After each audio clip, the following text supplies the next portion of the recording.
How to activate Mint Mobile Family Plan. Most people get Mint Mobile activation wrong by skipping a few key steps. Activating a family plan in 2025 is simple if you follow this guide carefully. Step 1.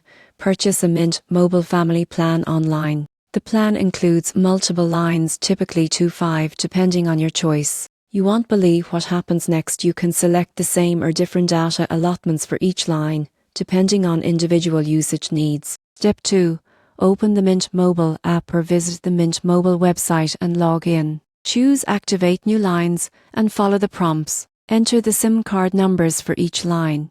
If you don't have a SIM, Mint will mail them to you before activation. Step 3. Assign each line to a family member. The app allows you to name each line, which makes tracking usage easy. The surprising truth is that each line can manage its own data and call preferences independently, even though billing is consolidated. Step 4. Confirm activation and test each line. Make a call, send a text, or check mobile data to ensure all lines are working properly. In conclusion, activating a Mint Mobile Family Plan in 2025 is quick and convenient. By following the steps, purchasing a plan, entering SIM numbers, assigning users, and testing, you can enjoy affordable, flexible coverage for the whole family.